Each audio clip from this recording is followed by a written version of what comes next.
Hello and welcome to the Gooner Talk, back again with you guys for another show, for another episode of our TGT podcast, our weekly show in which we break down the week's events and hopefully give you guys some therapy as well. We've got some great lads to do that. First of all, I need to do an apology to the Arsenal Lounge. I was supposed to be on with them about 2 hours ago, but me being the sensible guy I am, decided to cut the end of my finger off, which was great. It's not as dramatic as I may point out, but there was literally blood everywhere. And it wasn't the best thing when you're meant to be going onto a podcast on someone's channel in about 30 minutes. But apologies to Shaheen and Liv and Mo. I'll be back, I'm sure, the next available opportunity. But so apologies if you see this flapping about while I'm gesticulating about something, you now know what I've done. So let me introduce you to my guest this evening. First of all, it's the man to bring the positivity and light to our lives. It's Drew. How you doing, mate? Are you well? Oh, yeah, I'm good. How are you guys? Yes, very good. Very good. Also joined by Owen from the Gooners pod. How you doing, mate? Are you well? I'm good. Do you want to know what, mate? I've went to looking up at Harry then. It looked like you were looking up at him. No, actually, do you want to know what? Hello down there.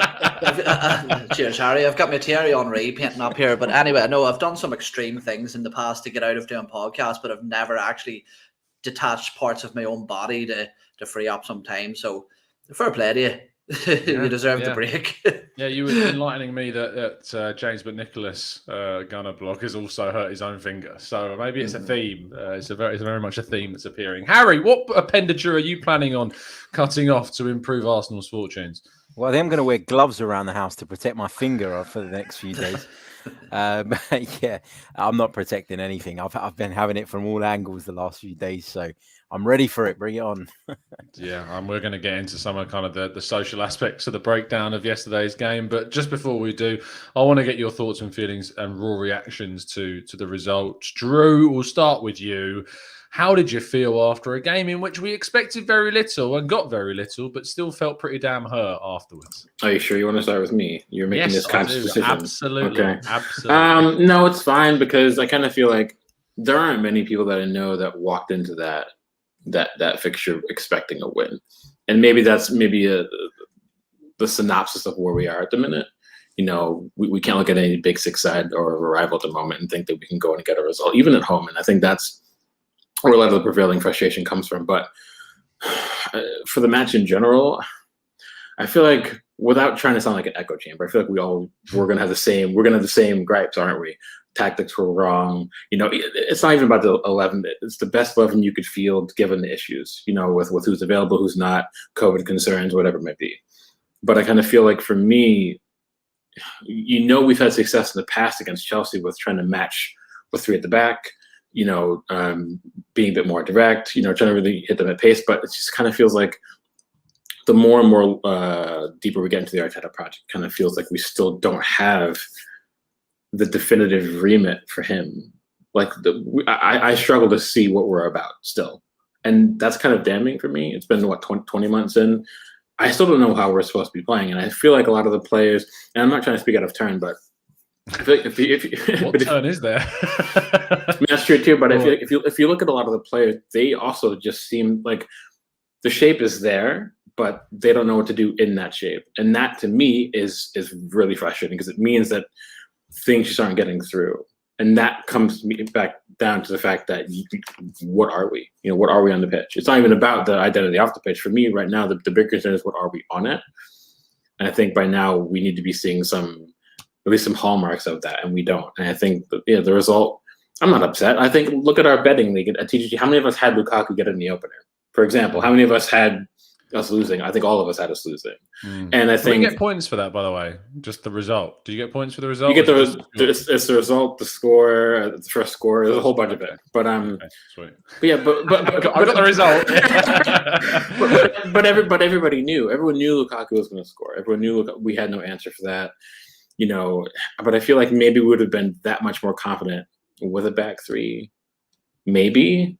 But again, but would we have? It's frustrating. But I'm not mad at the result. I'm getting increasingly more frustrated about the fact that, I think, for me, Arteta just isn't doing his actual job at this point. When you look at even with a fully fit squad, we wouldn't have won yesterday if everyone was fit, or Sunday. I'm convinced that doesn't really matter. But it's not because the players aren't good enough. In a lot of the cases, if you field our best 11, I think the players are good enough to compete for top 6. I think that what's holding us back now is Arteta isn't doing what's required to extract the maximum from our players. And for me, that's the issue. And if that continues, we're going to lose against City. I hate to say this, but it's how many of us are going to really go into North London Derby confident? How many of us going to Norwich confident? Yeah, exactly. and what's frustrating is you see already, and I hate I'm sorry for the rant, but I hate making comparisons. But Nuno's been at Spurs for a month, 2, and you're already seeing someone like Steven Bergwijn being 50 times the player he was last season. So he's already getting the best out of a player who a lot of people thought was fringe after his move the season before. You're still seeing some semblance of what Nuno had at Wolves. You're seeing it already at Spurs, and they're getting results. So I'm not trying to compare us to Spurs as much as it's saying that if he can already see progress that early, why aren't we seeing consistent progress with Arteta? Beyond results last season, I think last season was we wanted to be confident with the run post Christmas. But we're not seeing that same thing transition to this season after spending money. So, I get the angst, I get the frustration, and it's becoming a lot at the moment, so. It's adding up, it's building up, layering up on top of us all, for sure. Owen, raw reactions to the result? Yeah, I'm really just going to echo sort of what Drew said in a much more stupid way, more layman's terms. No, what was aggravating for me is, like Drew said, I think that regardless of what players that you put out on the pitch yesterday, with the instructions that they were put out there with, I think they were never going to win that game. In fact, I think you could handpick players from throughout Europe if you want to put Chiellini, Virgil van Dijk there, if you want to put Andy Robertson and Trent, with the instructions that they were given. I think that they were never going to win that game.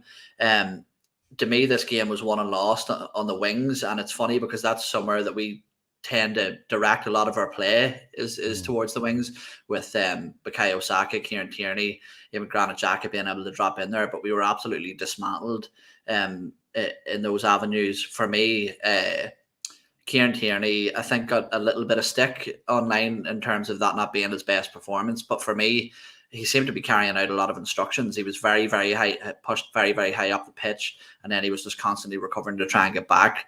Pablo Mari didn't have a great game, but again, I'm not going to pull any particular player into too much question or criticism at the minute, because for me, they were always up against it, as I say, with the formation that they were put out there in. And something that I sort of cast my mind back to was when I was playing football. Something that was really, really common that you don't see in football very much anymore is a man marking system. I don't care what formation, what numbers you want to say, or what way you want to set them up on the team sheet, but there was always the old-fashioned rule of, let's say, Romelu Lukaku, who I thought was the decider. He was the player who absolutely dictated this game from start to finish. He was absolutely immense, and we just couldn't match him physically. But what does this happen? The old rule where it would have been Callum Chambers, you're playing in a back three, and your job is solely just to stick to Romelu Lukaku's ass. Just stay on him. Don't let him move. Don't let him play anybody in. I don't care. It's a tough job, but it's just about keeping him preoccupied, and that's what it means. Is because every single time that Chelsea had the ball, it was simple. They played it into Lukaku, who dropped deep. He sucked one of our central defenders out. One of our wing backs correctly tucked in to try and kill that space, and then we were left with a mountain of space out in the flank. Or the opposite happened and they played it out to the wing, they get sucked out, and Mason Mount or Kai Havertz went into the inside channels, and that's where it was won and lost for me. And the frustrating thing for me is that one of the things I've heard of people is we were never expected to win this game, and I agree to a certain extent. We were never expected to win this game. But to turn around, I think, and say that this is a 2, 3, 4 year project, I just think that at this stage, that is just. I think that people are looking at this as a bigger job than it actually is. Like football is a funny old world. You look at what everybody's saying about Chelsea now at the minute, that they're head-on favourites now to win the league that Romelu Lukaku signed, or that Manchester United are up in that fight as well. Chelsea were being laughed at under Frank Lampard less than a year ago. Manchester United were in the same realm as us 18 months ago with Ole Gunnar Solskjaer on the risk of being sacked. And people are saying that Liverpool will be lucky to finish in the top 4. Just won the Premier League and the Champions League within the last 3 years. The football landscape changes so quickly, and I think to write us off and say that a change of manager or one big signing couldn't elevate us to a different level, I think it's a bit juvenile, I think, to have that sort of that mindset in the modern game. I think that you raise a few good points, especially about kind of how quickly things do change, and specifically kind of the damning effect that has on Arsenal remaining 8th, and that we've not taken advantage of changes in the landscape, and that the improvements we've made and maybe the shortcomings of other sides that have dropped, we have been the team that have dropped. And to allow that to happen is a massive criticism, not just the manager, but of the recruitment setup as well. Harry, just before we move on to kind of more direct questions, what were your raw reactions of the game yesterday? Yeah, I thought it was incredibly naive, as the guys have basically alluded to, that Arsenal approached the game in that way tactically. Mikel Arteta, after the game, didn't he, in his press conference, he said, well, we've beaten them playing with the back 3 and we've beaten them playing with the back 4, almost as if to excuse the fact that he got it horribly wrong. And which was a lie, by the way. It was a lie what he said. When he said about beating them with the back 4, they played a back 4 in that game. They didn't play a back 3. So exactly, because it wasn't Thomas Tuchel's Chelsea. No, and that's a massive, that makes a massive difference. Chelsea are a far better side under Thomas Tuchel than they ever were under Frank Lampard, and I just think he's talked a lot about the players that were missing, and I agree that does make a difference, and I agree that the preparation wasn't ideal. But as Eoin said, those players being in the side, you're still not convinced that we're going to get anything against Chelsea. And that is because of the way we set up. And I can have sympathy for a manager when he's got players missing and his preparation has been disrupted, if I feel that he has done everything within his power to give us the greatest chance of getting a result. And I thought he did the opposite. I thought it was that issue that we were having down our left-hand side, where Mason Mount was running in behind Granit Xhaka. Kieran Tierney was in that place where he didn't really know what to do. As Eoin pointed out, Kieran Tierney is right to tuck in. That's what defenders do. You're first and foremost, you have to defend the width of your penalty area, and you need to have spare men. That's how you defend effectively. And we never, ever did that. It always seemed like 1 versus 1 in every sort of area of the pitch. And when their players are not just better technically, but physically on another level as well. I mean, people like Marcus Alonso, there was a point in the second half, he went up for a header with Pablo Mari.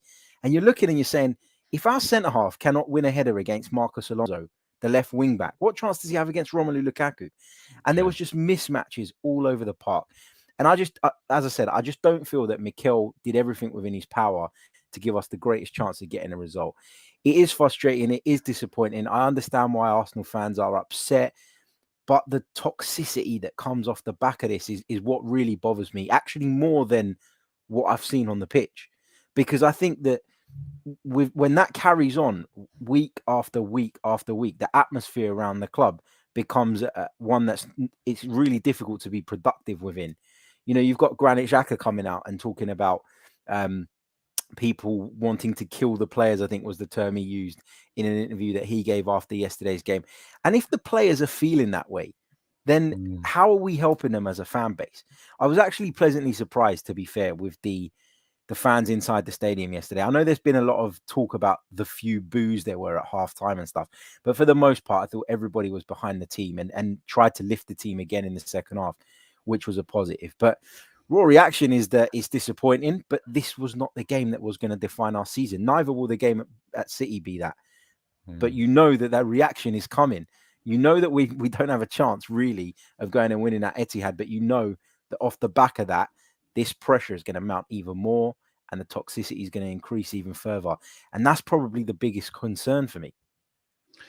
I think that with the social side of Arsenal and the fan base in particular, and obviously all of us who do obviously our own thing and come onto channels and speak, know that chat boxes in the microcosm of one stream can get very, very live and very kind of hot in the chat. And to see it off the back of a result, and to see videos of people going up to Mikel Arteta's car and saying the things that they're saying, it's embarrassing. Like it's frankly, it's embarrassing to be an Arsenal fan when you see your fellow supporters going and doing that.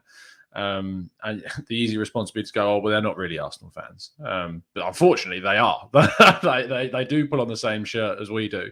And to be associated with people that would go up to Arteta's car to do that is a real shame.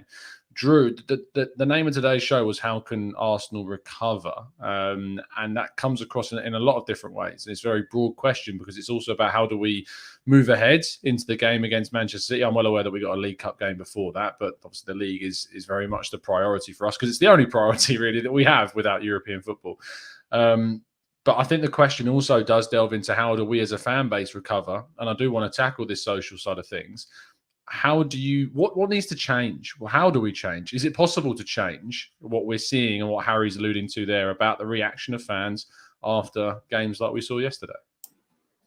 I think for me, from the social angle, someone brought this up to me earlier, actually, and I didn't consider this, but I think a lot of the overreaction you see, it's unfortunate timing with people still correctly or incorrectly, the way they're frustrated with during the pandemic, post-pandemic. A lot of people I think are lashing out even more so and using this as the medium to do it through. Like they're masking their frustrations at other social aspects of life through football. Because you see similar reactions. So you see people like losing their shit about having to wear a mask, and then you see them losing their shit about we just lost a football match. Like, and it's never been that bad. I kind of feel like it's been bad before in the past, but it's never been this frequent. It's like every single week. It's the same sort of thing. And I kind of feel like it's just people were hoping that the joy of football was going to bring them out of a rut. And now it's not. So now it's exacerbating and now they're just losing their cool completely. Not that I agree with it, but I think that might be some of the source of it. And people aren't really discussing that. So maybe that's one aspect of it. I don't know how we come back from it. Honestly, it's just, because it's just not how I'm wired. It's not how you're wired. Like it's not how Owen's wired or Harry's wired. We can be frustrated and upset or downright angry at times about things. But like the last thing I think to do is to go on social media and video record myself in my car for 5 minutes, like screaming into the camera. Like that's not how I work. I also don't seek attention. Some people do seek attention. So it depends. I don't know how you fix that. I don't think you can fix it. That's the thing. I don't know if you can fix it. The only way to fix it is, in theory, you give the fans precisely what they want tomorrow and see if that works. And if that doesn't work, then you're right back to square one. So there's no easy fix for it, I don't think. I think it's been so far coming.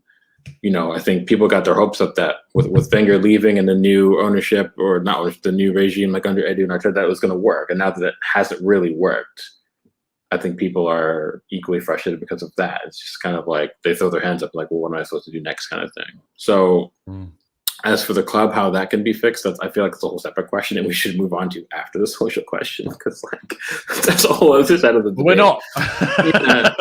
Well, how that gets fixed, I think you have to set a deadline, right? So first of all, you have to go out and win the League Cup match, because even though it's just a League Cup, any sort of result right now will give you hopefully some boon in confidence that you can take into the City performance. And even if you don't beat City, you still want to see the performance that you can hopefully take into that level into the Norwich match and moving forward. So hopefully you prepared for the Northern Die correctly and maybe go out and win that. But I think for me, it's critical that there's got to be a point of no return.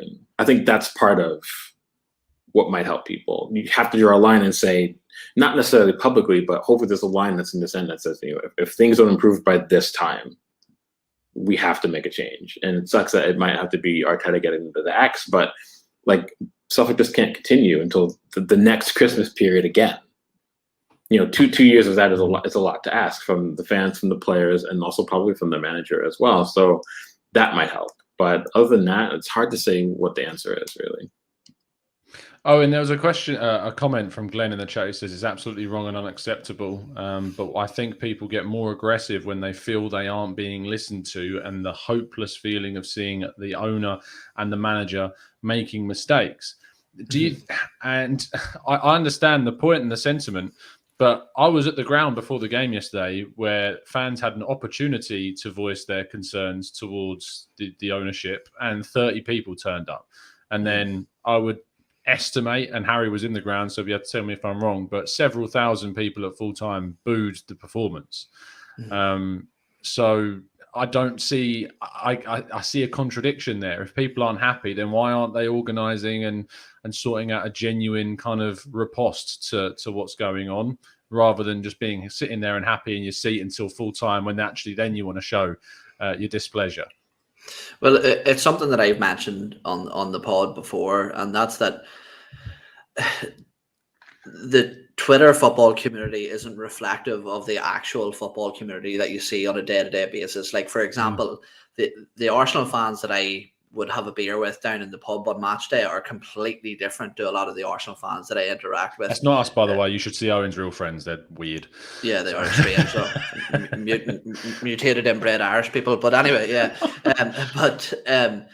No, look, I think I know you disagree with the booing thing, Tom, but I actually, to a certain extent, I think the people who are paying the most expensive rates in Europe, I still think it is, to go and watch a football match, have the right to voice their displeasure if they're unhappy. And I know that I was listening to the show yesterday and you says, but you're booing Lokonga, and I don't think necessarily, because it's the same thing when, say, Aubameyang scores a goal and the crowd cheer, or the cheering for every single member of the team. No, they're cheering for the person who scored the goal. You know, so I think that when people, and as well as that, look, a lot of people who go to the match day games, say for example, my granddad, all right, he doesn't use Twitter. He can't go on and start an online campaign to get the manager removed or voice his opinion about the ownership of the club or anything like that, you know. So, but when it boils down to it, I think the main problem, and this is such a 2021 thing and in recent years thing,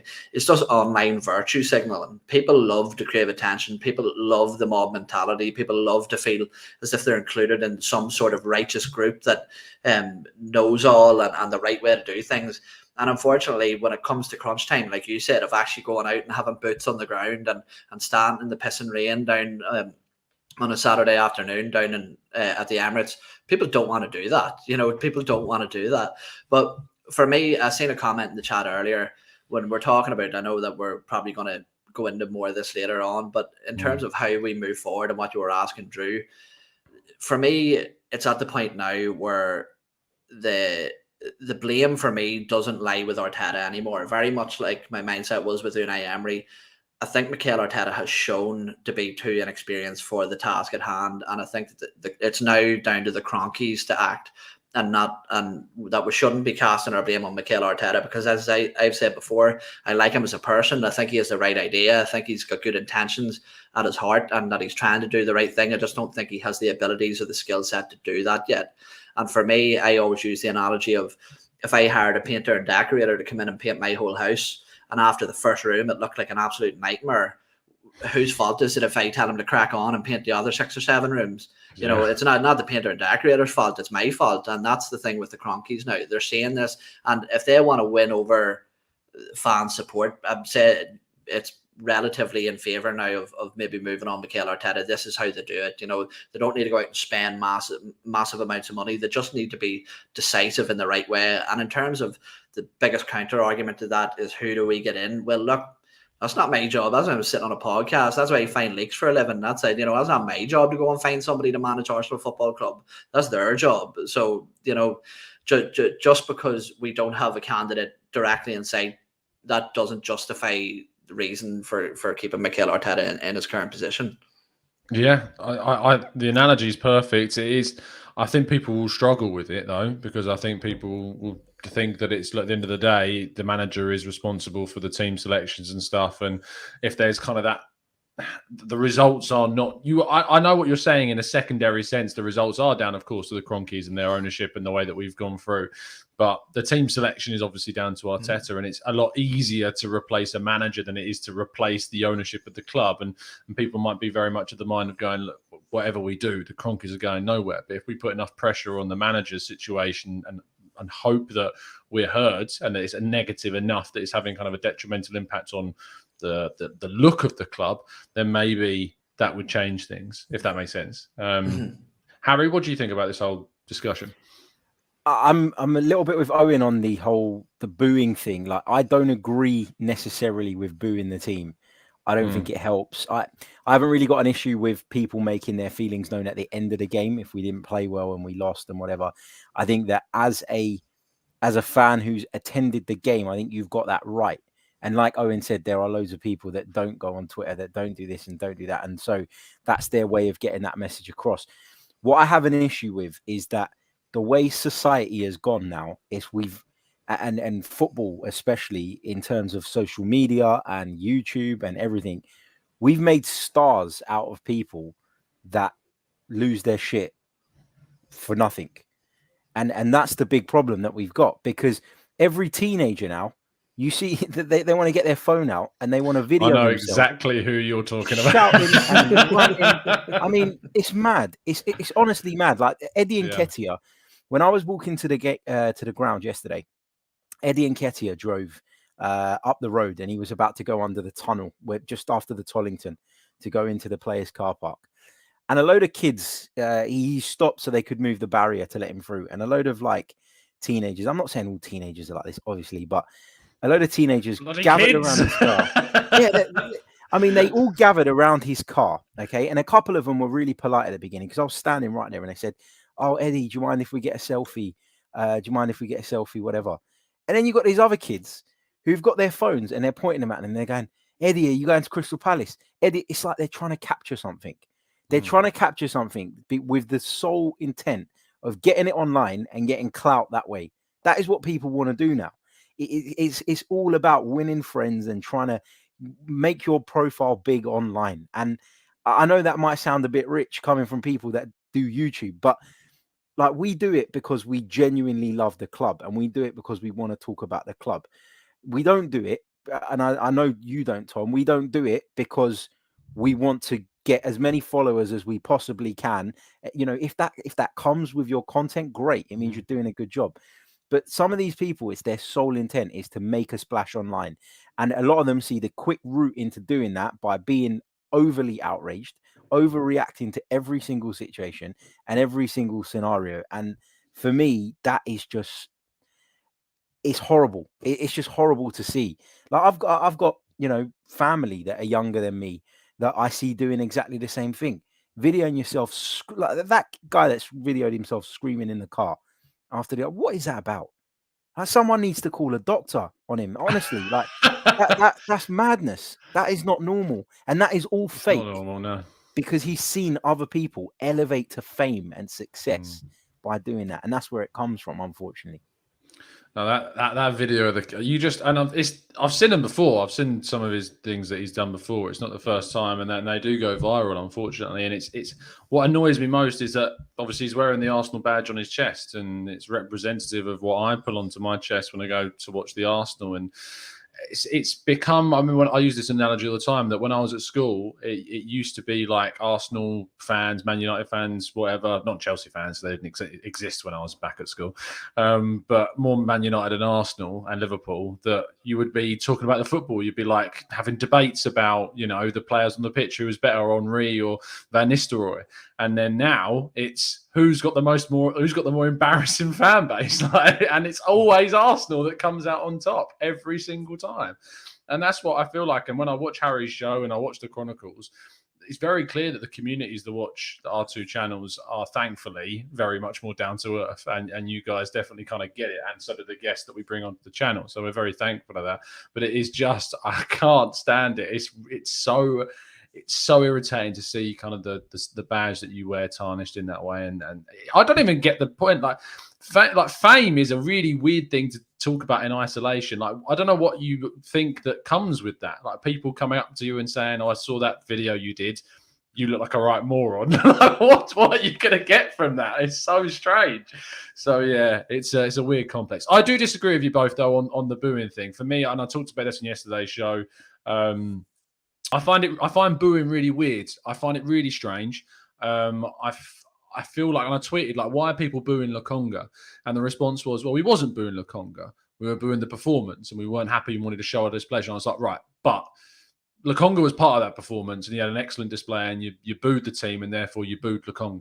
And I know that you're not saying that you're doing it directly, and you're not going to shout, "Oh, boo you guys, other than you, Lukonga. Like, I know that's not something you can do, but I just find it strange. And I don't, it kind of came down to, it linked to me to the argument with the whole of the taking of the knee during the Euros, and when there was the big discussions about the booing of the taking of the knee, and the players turned around and said, look, we're taking the knee because we're making a stand against racism. Forget all of your side stuff and all of this Marxist rubbish and BS.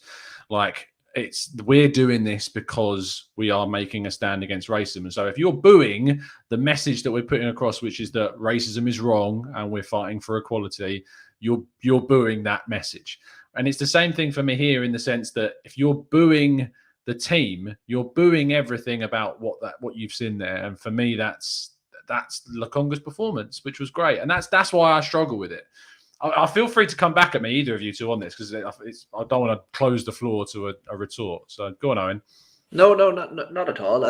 Look, you raised some good points there. It's just that, like, my main problem with your argument is, as you say, that people have a right to voice their opinions about any subject, really. And I think that, as you mentioned, you hit the nail on the head. It's very difficult for 60-odd thousand people as a collective to voice their opinion in such a refined, direct way at one particular thing, whereas booing is just that's what it is, but I'm not saying I like it. I don't do it. I remember the last game I was at was Villa, when Unai Emery was there, the one we came back 3-2 after the red card. Granit Xhaka got booed off the pitch at that, and I was pretty disgusted at that. I don't really like that. But look, I'm one of these people, and please don't take this the wrong way, but I think that, like, freedom of speech and freedom of expression is quite a good thing as well. I think that we're trying to limit that as a society a lot now, but at the same time, mine goes too far. Like, I think that if someone was booing people taking the knee, or people were throwing bottles at Chelsea players after scoring a goal, or Dimitri Payet, probably hit them an elbow on the side of the head, that's how much freedom I think that I should have. But it's just a case now, I think, of, like we've touched on now, people are after their 5 seconds of fame for something, whether that's positive or negative. There's the old saying, if you want to become a superstar, become a serial killer. It's that old thing, it's the easiest way to do it. And unfortunately, look, people really don't care anymore about the avenue that they take to get that fame.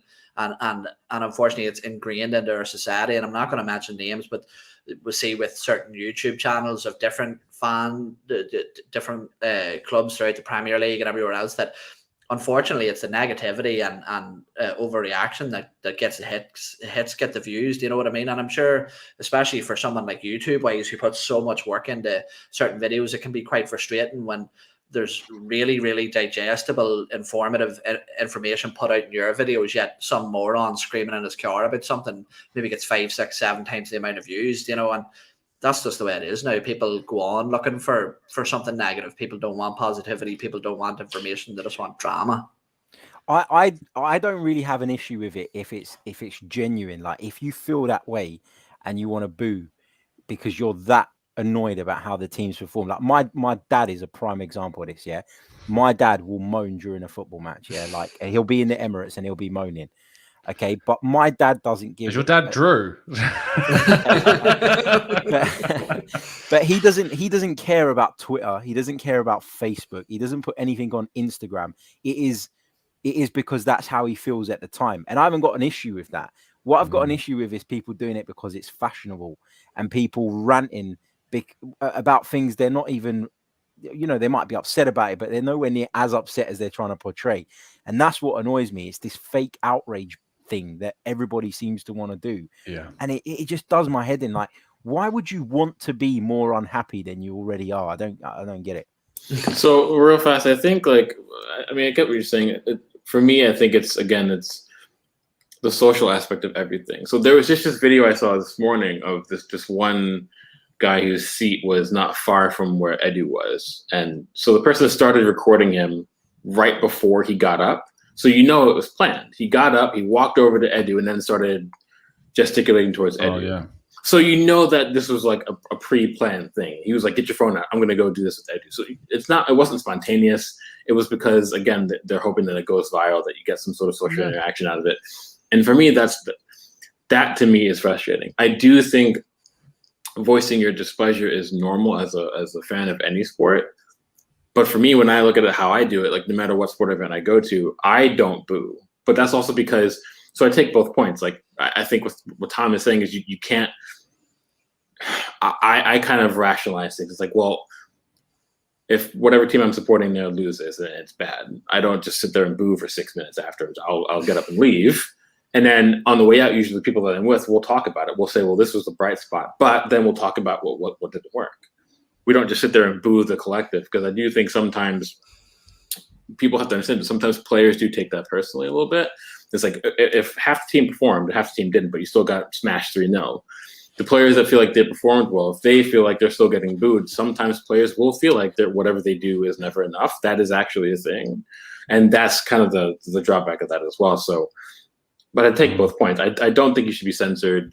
If you're upset, you're upset. But I do think I prefer people that target their frustration to what should be targeted at, rather than just everything, if that makes sense. We have breaking news. Would you like some breaking news? Did your finger grow back? Yeah, my finger's grown back. Willian is close to leaving the club. Chris Wheatley reports, as per Sami Mokbel, that Willian is close to signing for Corinthians on a free transfer, confirmed by those close to the player. And this show is kind of around like how does Arsenal recover? And we've still got time left in this window to make a difference. And one of the big things that we knew that we needed to do was to get players out the door. Kolasinac looks like he's off to Fenerbahce. Torreira, as per again Chris Wheatley, looks like he's off to Fiorentina on a loan with an obligation to buy, which is great as well. Willian now looks like he's off to Corinthians, and Nketiah is being linked with a move to Crystal Palace. Harry, I will go in reverse order, and we'll come to you first. What do you make of the business that's being done in the latter stages? Is it a case of better late than never? What's been interesting this summer was that Arsenal kind of done it in reverse, didn't they? We all thought that they'd have to shift all these players before we could actually do any business. And actually, the fact that we've done the business first, or the ins first, the majority of them anyway, seems to suggest that, to be fair, for all the criticism that they get, the club have found a way of financing those deals in advance of moving players on, which obviously shows that there is an ambition to improve things. There is a desire to get the team back to where it needs to be. But these deals were always going to happen towards the end of the window. I mean, that was always going to be the case. If you're a club looking at somebody like Willian, or you're looking at somebody like Ser Kolasinac, or, any one of a number of players that Arsenal would be open to moving on this summer, you are not going to go in with the biggest offer at the beginning. You're going to wait. You're going to watch how the situation develops, and you're going to bank on the fact that Arsenal are so desperate to get these players out that you might be able to steal them on a cut price deal and on terms that are more favorable to you. That is just how business works. So we're going to see, I expect, a lot of movement out between now and the end of the window, because we're in the last few days of it. That was always going to be the case. And it was always going to be the case that some of our business in terms of incomings was going to happen that way as well. And we see it every year. Why do people sort of lose their minds when we don't do business in the first 2 weeks of the transfer window, as if that's ever been the way it goes? So, I think we're moving players out, which obviously needs to happen. I do think we are hindered by a lot of the players that we've got at the club. The fact that we haven't been able to move them on has probably prevented us doing additional business. It's probably not just in terms of transfer fees, but wage budgets, wage structures, overloads in the squad. I mean, you look at the right back position now, and, everybody's saying we need to get a right back. And I agree, we need a better right back. But you got Maitland-Niles, you got Bellerin, you got Cedric, and you got Callum Chambers, all who can play that position. How do you justify going and adding a fifth until you move players on? So there was always going to have to be a bit of pulling each way in this transfer window. We were going to have to bring in players, but we were also going to have to let players go as well. And I think to recover completely is going to take time, because we're suffering from a hangover from years of bad management. It's not to say Mikel Arteta's got everything right and that he is absolutely the right man, but you had to be aware, I think, of the challenges posed by what's gone on in years gone by. Absolutely. And the thing for me is a case of Arsenal were always going to struggle in this window to offload those players, because the teams that are going to want them as well are the teams that are most affected by the pandemic. You're not going to see Premier League clubs really coming in for your Willians, the Kolasinacs of this world, and the teams that are going to take them are going to be the ones that are on the continent, and those that are on the continent are the most affected by the pandemic and most restricted with their finances. As Drew likes to say, how do you sell a player that is not sellable? It's a very hard thing to do. Just before I go to Owen's question, Jerome Pierre in the chat, thanks for the super chat. It says Arsenal performances need to be booed. How else should fans voice their displeasure at what they are watching? I would recommend turning up for a protest. that's another way you could do it. Owen, we've obviously seen Eddie Nketiah linked with a move away from Arsenal. Athletic reported this morning that we want 20 million quid. Palace are willing to pay 10 million quid. We've already seen Arsenal really hold out and get the fee that they wanted for Joe Willock. We've also seen Arsenal hold out with Granit Xhaka and seen us renew his contract. And Nketiah has had a contract on the table that he does not want to sign, and that he will likely leave the club on a free next year if he does stay past this and the January window. Is it right for Edu to continue to hold out for a player in this kind of situation, or should he have just cut his ties and sold for that price? It's a difficult one. First of all, I think the fee that we're commanding is a little over the top and maybe slightly cheeky, even you'd say, in the current market, when we're seeing some of the prices that other people are moving for, including someone like Joe Willock, who I think his talent and his track record far surpass that of a player like Eddie Nketiah's. But one thing I will say is that whilst I have a lot of criticisms of the club and Mikel Arteta, I do think the business that we have done this summer has been quite good. While I still think there's a bit to be desired and there's some time left to do that, I think that I don't look at any signing and think, why on earth did we do that? You know, every signing makes sense for me. A lot of potential, and a lot of the players that we've brought in quite decent fees as well. So yeah, look, the business has been very good. In terms of Eddie Nketiah, with that move, I think that Arsenal, something that I've said a couple of times, is that I think that we're a club at the minute who are trying to make other clubs pay for our poor business decisions that we've made in years past. And what I mean by that is, it's fine to sit if you're Liverpool and demand 20 million quid for Ryan Brewster, but everybody knows that Arsenal needs to sell. Everybody knows that Eddie Nketiah likely isn't going to get a lot of game time, and that he has only 1 year left on his deal.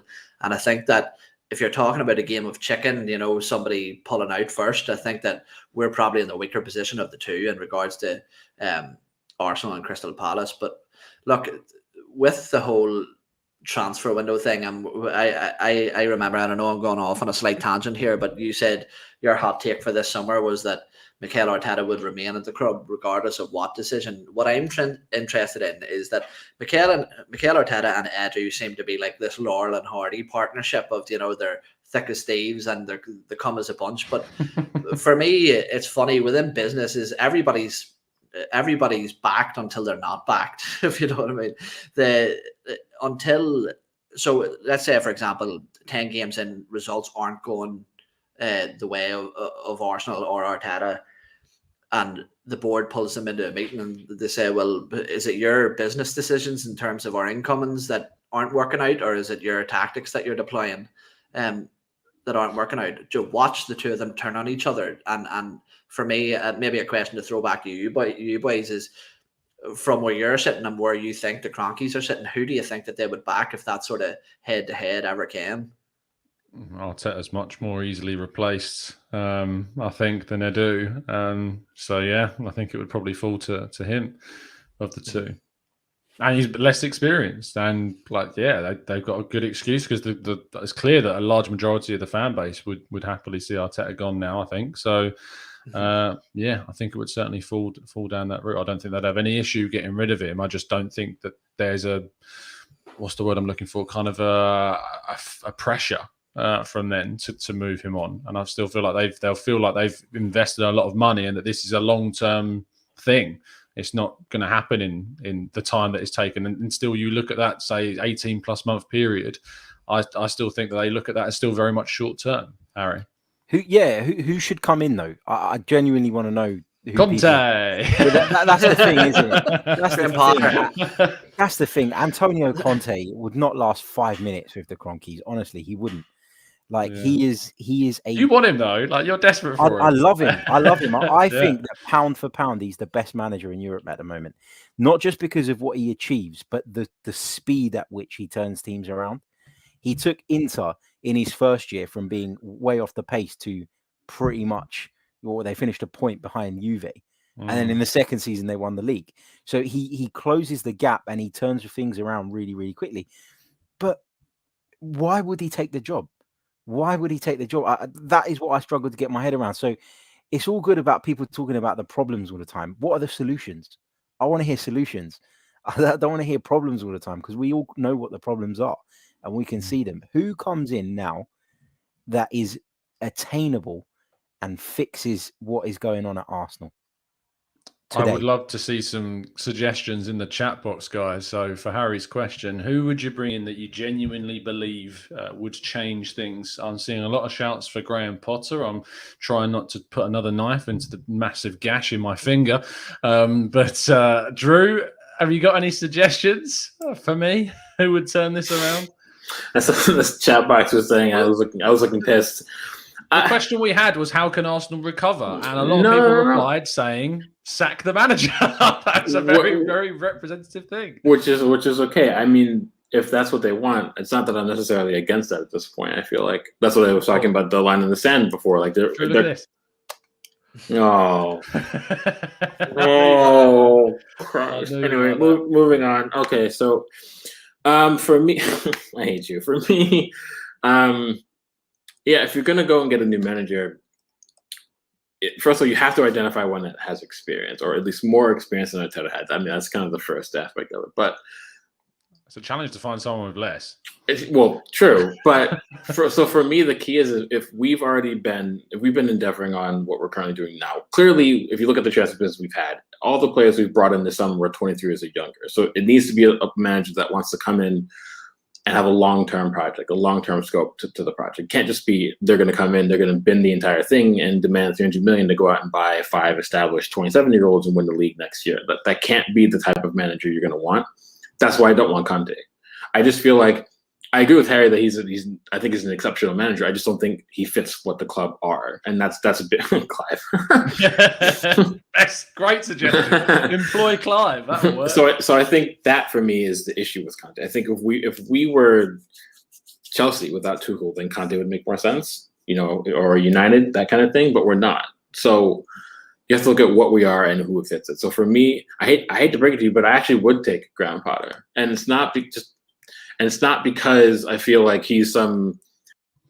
Drew has unfortunately left this podcast. I'm only joking. Drew. No, it's not because I feel like he's going to win us the league, but I feel like the key that you said is it's managers that are attainable. We've all talked about this. So he would have to be considered.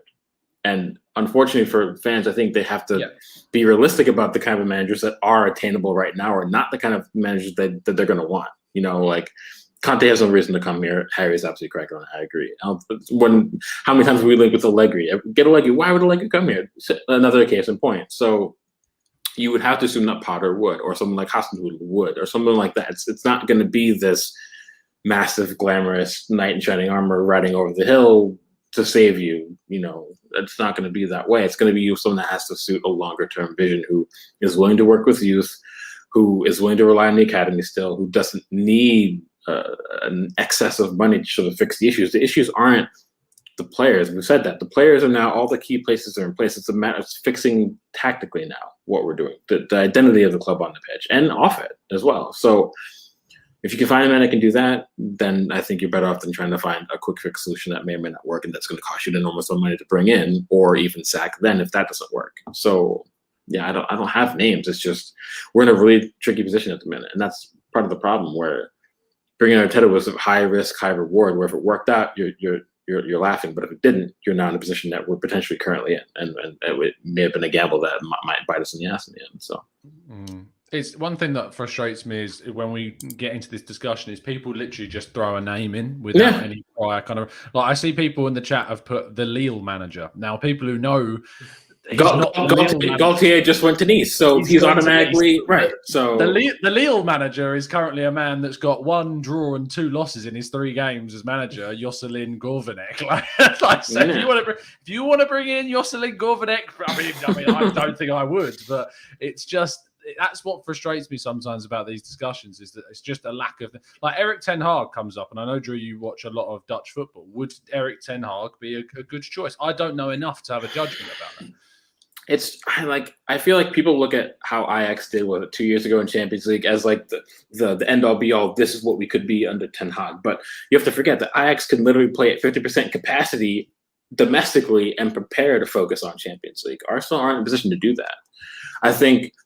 On a tactical level, I think he might suit. Obviously, he has a lot of experience with younger players, but any manager or player coming from a league that's way off the Premier League pace, you have to do your due diligence and really digging deep to wonder if that will work or not.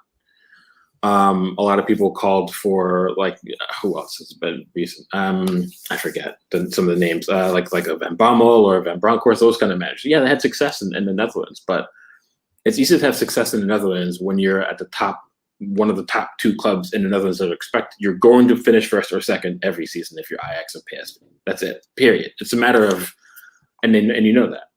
So your job is immeasurably easier. It's not the same mentality as coming to Arsenal and trying to fix what is currently a broken giant that needs a whole hell of a lot of work. It's not the same project. It just isn't. So while they may be good managers, doesn't mean they're going to fit. So it's tricky. I don't know. Owen, can I have a suggestion from you? I'm liking this game. Yeah, I know I'm going to get absolutely slaughtered in the chat for this, but no, I've actually seen 2 that sort of excite me. Mike Feinberg, yes, exactly. That was my number 1 pick. If there's a man to run your club stylistically into the ground, it's Mike Feinberg. No, but there's 2 for 2 completely different reasons, and I'm not sure how obtainable they are. But Roberto Mancini is one that I would be quite open to. I seen you turned your head there, but I think in terms of no, I was turning my head at Frank de Boer being suggested in the chat. Roberto Mancini has Premier League experience. He obviously has experience dealing with big characters on the international stage with Italy. I think that he would be a sort of steady pair of hands to stabilize the club, maybe not in the long term, but in the short term. And he would excite me for that reason. The other one was, and I'm not sure how obtainable he would be just because of loyalties, but Stevie Gerrard from getting him from Rangers. I think he has obviously a short one at that, but quite a good track record of getting a lot out of a core group with a sort of smaller budget and overtaking Celtic, who were basically in a 1-horse race for years. And I think not only has he got the results, he's done it in style. It's quite entertaining football, and he seems to be the type of figure that commands a lot of respect. And I think he would maybe transfer that over to a squad like Arsenal, especially with the players of the age group that we have, that 23. Stevie Gerrard, regardless of what you want to say about his silverware collection, he's an icon of the game, and I think he would command some respect. The only thing I would say quickly is you get the feeling about Gerrard that he's waiting for the Liverpool job. And Rangers is the perfect place to get that experience. They're constantly in Europe. They're fighting for trophies. The minute Klopp leaves, I guarantee he'll put his name in that. And Liverpool will probably accept it. Here's the other thing as well. We're talking about obtainable, okay? And when people talk about Brendan Rodgers at Leicester, okay? And Leicester are obviously further up in the pecking order than us at the minute. Their league standing shows that. But what I would say is at Celtic, he was hailed. Everybody loved Brendan Rodgers, and he was guaranteed trophies every year. But he made the move, number 1, for a bigger profile, and number 2, for the money, probably is what he moved for. So for me, Brendan Rodgers has a track record of showing that he will move for money and profile. And is there a bigger job in the Premier League now that would get you probably a good payday from a desperate club and a profile as a club such as Arsenal under such scrutiny from the media as Arsenal Football Club at the minute? I don't think there is a bigger job in the Premier League at the minute than Arsenal. And for me, managers, like players, are egotistical people who think that they're always going to be the saviour of this falling club, and that he could come in and that it'd be a big challenge for him. So I'm not sure that Brendan Rodgers would be so unobtainable as maybe people think. Harry, let's have your chance to wade in on the managerial merry-go-round. This is a hard one. This is a really hard one because I honestly don't know. That's why I asked the question, because I really don't know where to turn. I don't know. You know, we talk a lot about long-term projects. Who fits the bill of a long-term manager? Are there long-term managers in football at the highest level anymore? I don't know there are that many. I think for me, when it comes to Arsenal Football Club right now, it's when we were just outside the top four, you were looking at it and you were going, okay, we need someone that's going to come in for the next couple of years because we're not that far away. But with every year that we're outside of the Champions League, the further we fall behind. And the further we fall behind, the more important I think it is that we just bring a stabilizer in first. We should have done that after Arsene Wenger left, in my opinion. We should have brought a stabilizer in. We brought Unai Emery in. He had a decent first season, and then after that, it started to go downhill. Then we went one worse by bringing in, well, I don't know if it was one worse, but we made the wrong decision by looking at the wrong type of coach. And I think we're all starting to come around to that idea now that we needed, for me, someone who could just be there and stop us falling and then push on. And I don't know that Mikel's been able to do that yet. So it depends on what route you want to go down. If you want someone to come in now, you know, you look at, we've missed our opportunities with some of these guys, but the people like Rafa Benitez and people like that, I genuinely think they would have kept Arsenal at a certain level, maintained us at a certain point, maybe not pushed on, but at least stabilized things. And now do you risk falling further behind by going with another long-term project? I really don't know. And I don't think the Cronkies know. I don't think the club know. And that's the problem. The fact that they've made two completely different appointments since Wenger left, to me, is strange. You know, you brought one manager in on a 2-year contract who was clearly a stopgap, clearly someone that we didn't really want, but he was there and we took him. And then we went the next time around and got someone that we maybe wanted the first time around, but that is clearly going to need time. The strategy is all wrong. Nobody knows what it is. I don't think they know what it is. And until you get that in place, until you understand what it is you're trying to achieve and where you're trying to go, then you can't possibly make the right appointment. So the problem stems from the top. I know I've gone around the houses, but I cannot give you an answer because I really don't know. But I think that's the exact point that everybody needs to take into account. And for me, like we've all said, and I'm sure everybody can agree, football now is just full of snobs. Like people are so critical and analytical, and you know, somebody will turn around and say, I want X manager for Arsenal Football Club, and he'll have 30 people turn around and tell him why he's an idiot and why he's wrong. But the truth is that I think part of the problem is that cast your mind back to the 90s or whatever. You didn't know we were going to sign a player until it was announced and he was in the shirt. And we didn't know we were going to get a manager until he was announced. Everyone will remember the Arsene Who thing. You know, that turned out all right. Did everybody know on the European stage who Alex Ferguson was when he first came to Man United? No, they didn't have a clue. And the prime example of that again was there was links earlier in the transfer window linking Jordan Henderson with a possible move to Arsenal. And the backlash from that was absolutely unreal. And it's like, are you joking? This is a man who has won the Premier League and the Champions League and plays in the midfield of one of the best sides in Europe. And we're saying that he's not good enough for Arsenal. And for me, what I'm trying to put across here is that if a name like Graham Potter comes across the desk, or if a name that you've never even heard of really comes across the desk, and I know it's slightly different now because the online profile and how much you can sort of expand your knowledge now is so much different to back in the day. But just because you don't approve, you don't know of the person that's being talked about, doesn't necessarily mean that they're going to be a bad fit. I mean, I agree with that. And you go back to Tom talks a lot. Tom's tweeted about this a couple of times, I think, recently about Jorginho. Tom talks a lot. Well, there's that too, but that's all right. We all talk a lot. But the Jorginho links, everyone turned on us with Jorginho, and yet now we're probably killing for a player like Jorginho in the team. So I think it's similar to the Henderson thing, where top 3 rated players by UEFA in 2021. I just feel like a lot of the fans have convinced themselves that there's only very specific players by name that are the only players on the planet that can fix this club. Hassan Marwa, Yves Bissouma are the only two. That's the only two names that people ever drop. It's like, get Bissouma, we'll be fine. Says who? How do you know that getting Bissouma in will magically fix the issue? You don't know. He could come to the club and he could have an absolute awful first 6 months. You don't know that. He's a good player, sure, but just you have to look there's never a guarantee in football, and that's what Harry goes back to is you give yourself a better guarantee when you know what your foundations are, and that goes back to something that we talked about before is the club ethos, the ideology. The reason why a club like Bayern can usually do well with managerial appointments is because they know what they're about, so they know exactly what to look for. Same thing with other clubs.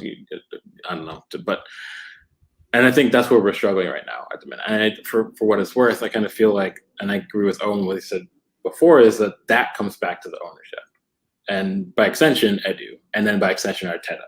You have to know what you're trying to build, both on and off the pitch, and then when you know that for sure, and when it's written in stone, then you know the kind of managers you want to get. The reason why, someone like Thomas Frank is so good for Brentford is because he's literally helped build Brentford to what they are, and for their ideologies, it's heavily data driven. They have the links to Denmark. Thomas Frank makes the most sense for that. Would he be that effective for Arsenal? Probably not, because we'd have to literally change the entire scope of the club to fit the manager. That's not how you should be hiring managers. You should be hiring managers to complement what the club is about, not shaping the club for what the manager is.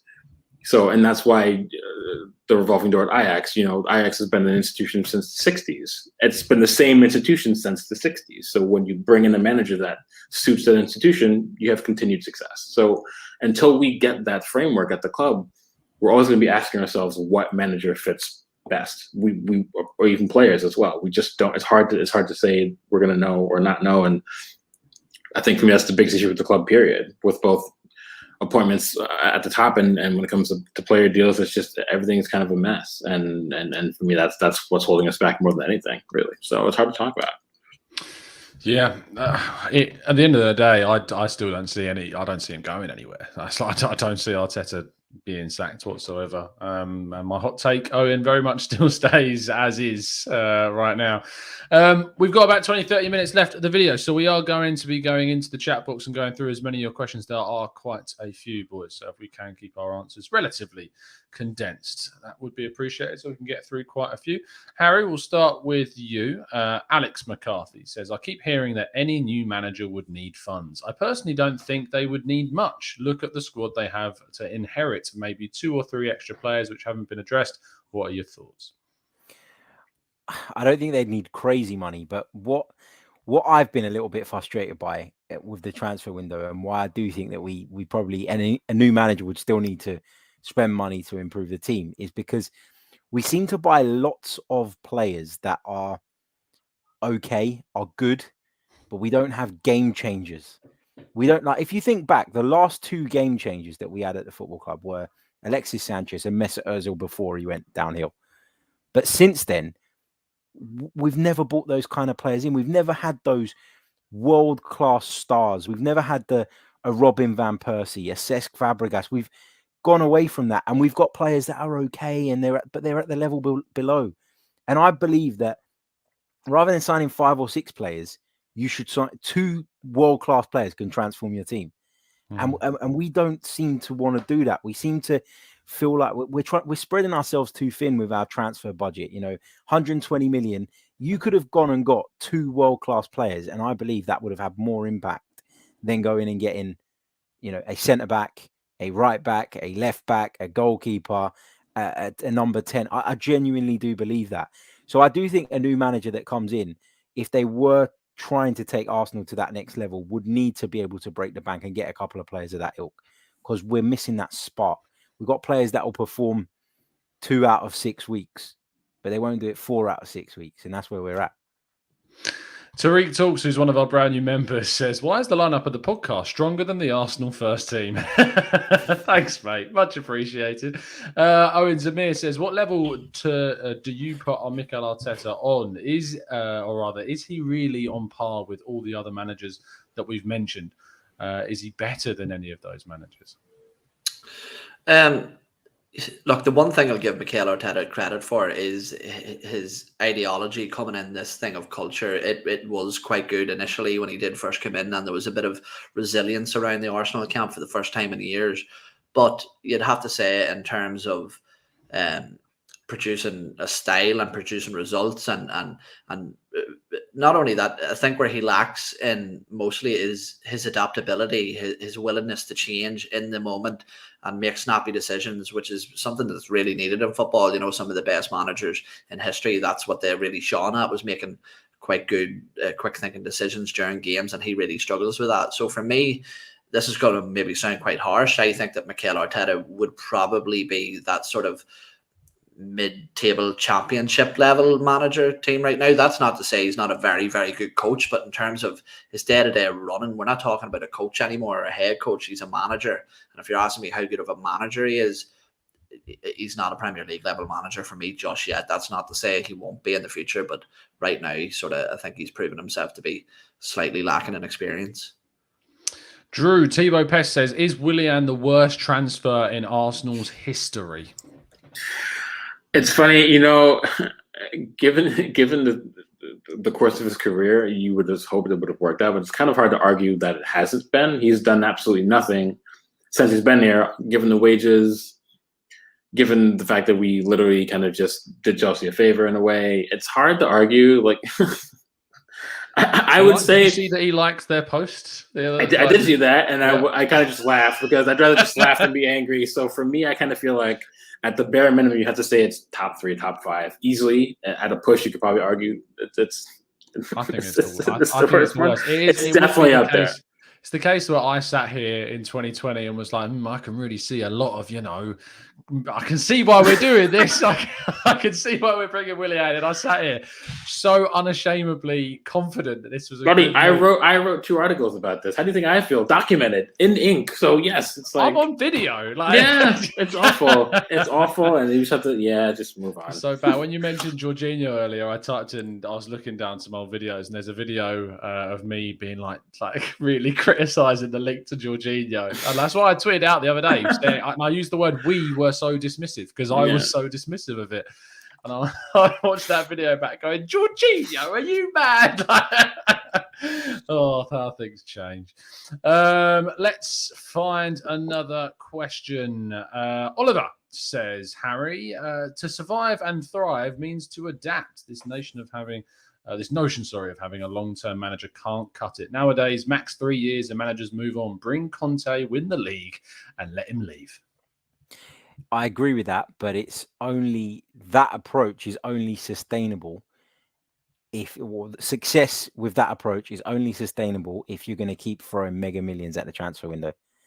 Chelsea, City, they can do that. They can be ruthless and kick somebody out because they'll know that they've got the funds to, when the next manager comes in, to back him all over again, let him build his team, have a crack for a couple of years, and then they can do it again and again and again and again. But if you haven't got that money, if you can't spend and rebuild teams every 2-3 years, then you can't look at it that way. You people would say, yeah, great, we won the league. We've most of us have seen Arsenal win the league, but we're moaning about how we've kind of declined after that. And you're going to have long periods of decline if you have that short-term view, as I say, unless you're going to spend fortunes season in, season out, and we're just not going to do it.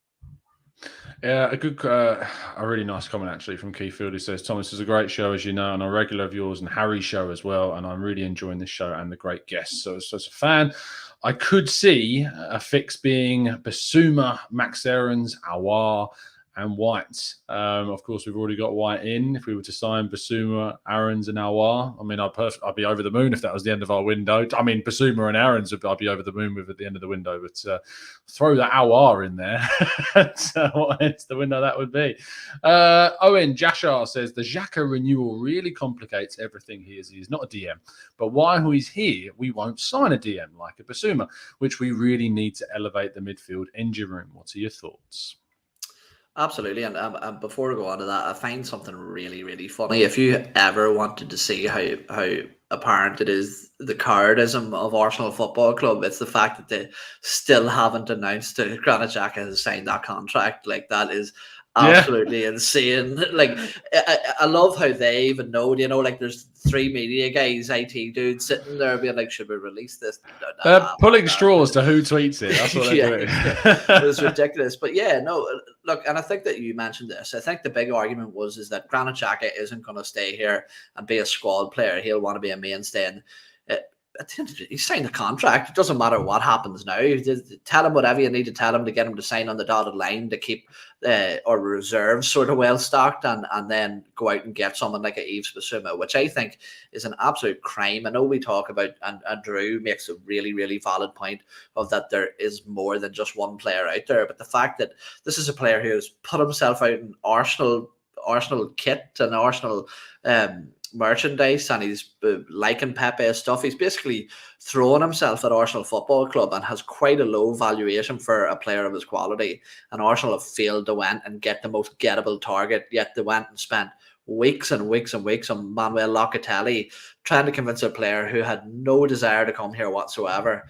I just don't understand some of the business decisions. And for me, while I agree with all the decisions in terms of Martin Odegaard coming in, and Ben White is a very good sign, and Nuno Tavares seems to be quite decent, and Nakanga looks absolutely brilliant. But for me, all that good work is reluctant and irrelevant if history repeats itself and we continue to be the nearly club in the transfer window. We always do quite well, but we never do really well. You know, we're always 1 or 2 signings away from a perfect window. And for me, for once in my life, I'd like to see them maybe turn around and just go and get a top quality right back and another decent athletic central midfielder.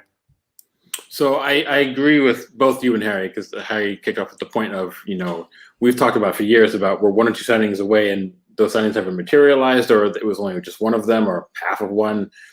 So I do think that we are a big addition or 2 away from at least seeing progress. I don't think it's going to win us the league, but it would at least maybe cement our chances of finishing top 6, which I think should be the bare minimum goal. I don't think we're top 4 yet, but I think getting back into Europe is critically vital immediately. My issue is 2 things. Well, I think we all agree we need another midfielder. I think that's clear, given the current scenario. And 2, I think we all agree Yves Bissouma is a really good player. My issue is I genuinely think, and I tried to give them too much credit, but I genuinely think the club looked at the current state of the squad, who's leaving to go to AFCON, which is 4 players, and I think that's why they're not getting Bissouma this summer. Sorry to jump in, and you can correct me here because maybe I'm wrong. You're wrong. Has Yves? Yeah, I'm always wrong.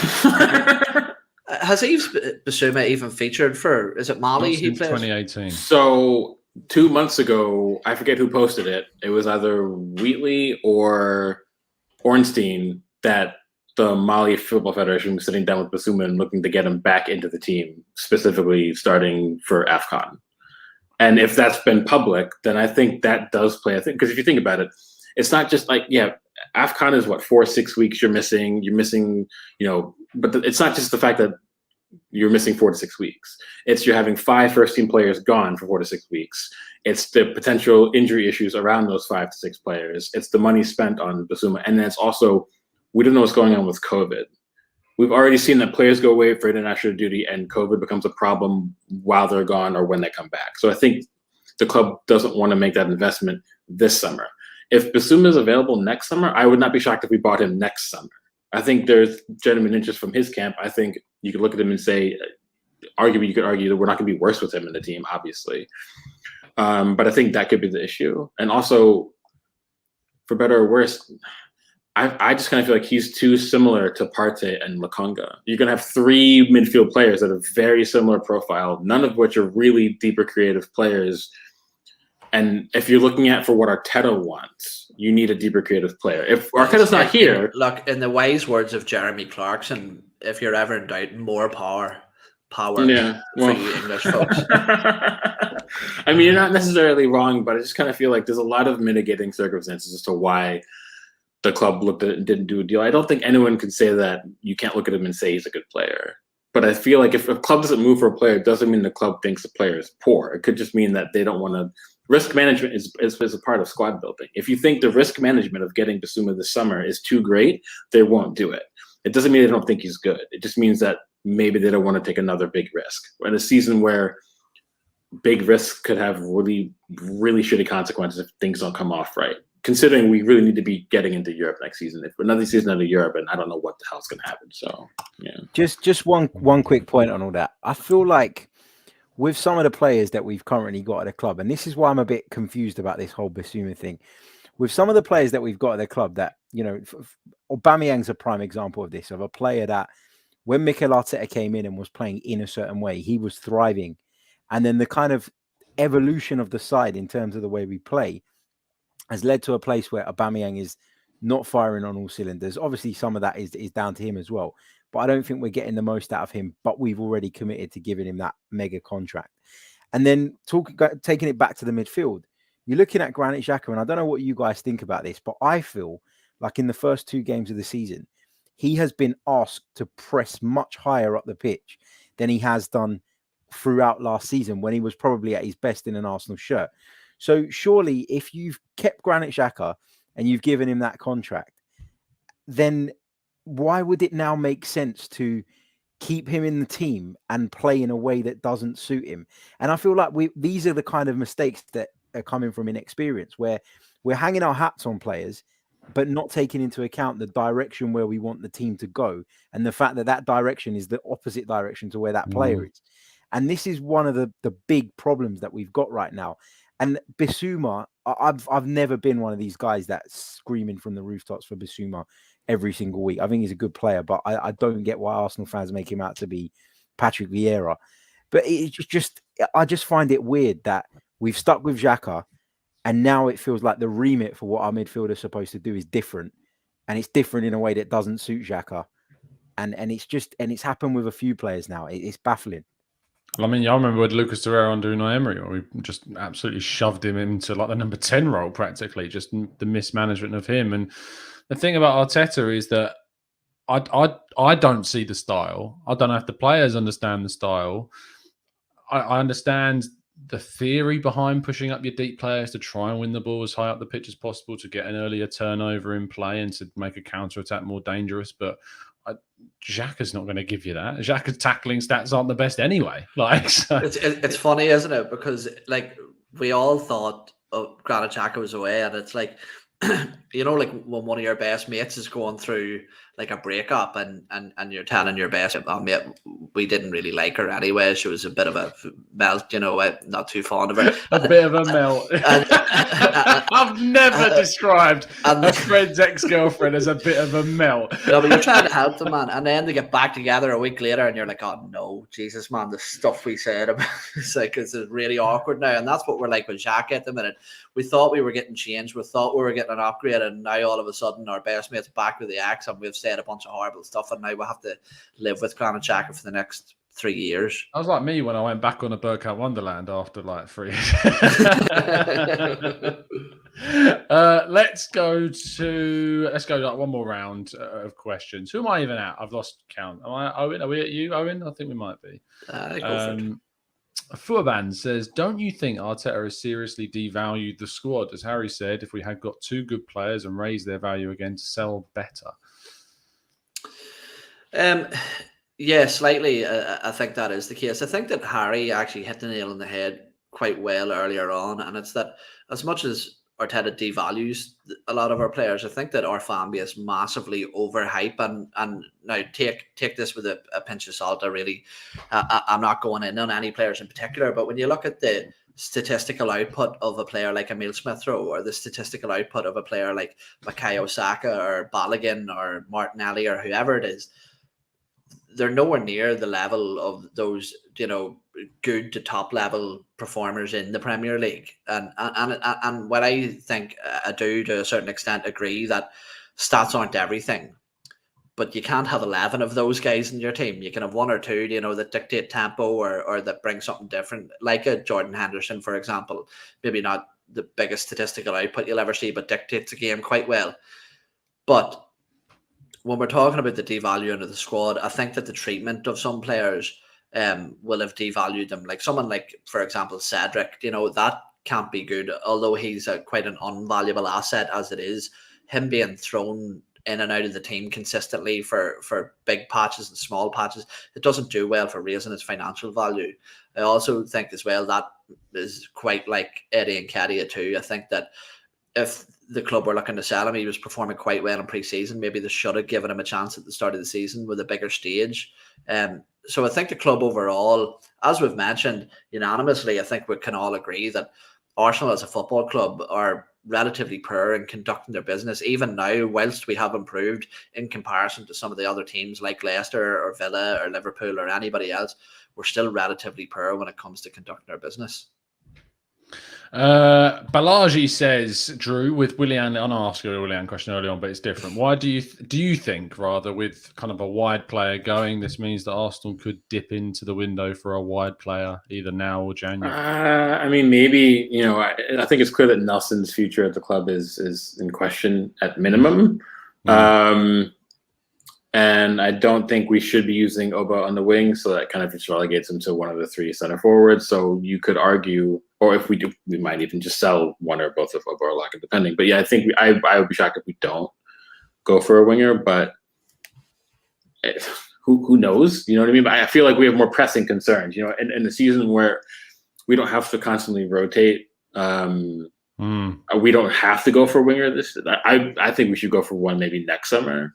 But I think we all agree right back in center mid needs to happen for the window shuts. I'd be fine if we don't buy a winger. Personally, I don't think it's dire need, but I do think it'd be a bigger need next summer. So fair play. And I think that is probably where we're going to rest our hats on the evening. I've never said that phrase before in my life. I don't know where that came from. Sounded good. It sounded cool. I'd like to thank my fantastic panel. If you could, chat box, show them a lot of love for their efforts this evening. First of all, Drew, you've made it. You did it. Nearly 90 minutes and not a single swear word this evening, which is great. Don't break that now. I was gonna do it, so now I won't. I know, but yeah, thanks for having me. It's good to be on with you boys as always, and the chat box. Thank you for the support as usual. So. Could I get your prediction for West Brom, please? 3-1, I would say. Yeah, I'll go 3-1. To us? To us. Yeah. Okay, yeah, to us. Owen, thank you so much, mate, for coming on. Really appreciate your time. And could I get a prediction too, please? Yeah, no, it's been a pleasure. Prediction 2-1. I think we'll win 2-1. Martinelli will score. Is he injured? No, he's he came off with cramp. I think he'll be fine. He'll be fine. Yeah, he'll score. He'll get the magic water spray and, straight That's back. it. Yeah. Harry, absolute pleasure having you on the show, mate. Hopefully you won't leave it too long again this time, and give me a prediction for Wednesday. Thanks for having me, man. Prediction for Wednesday. Is it bad that I think we might lose? I mean, it's not out there, is it? You're arguably being a bit of a sheep. I feel like under the lights at the Hawthorns, I don't know. It could be difficult. I'm going to go for West Brom to beat us 1-0.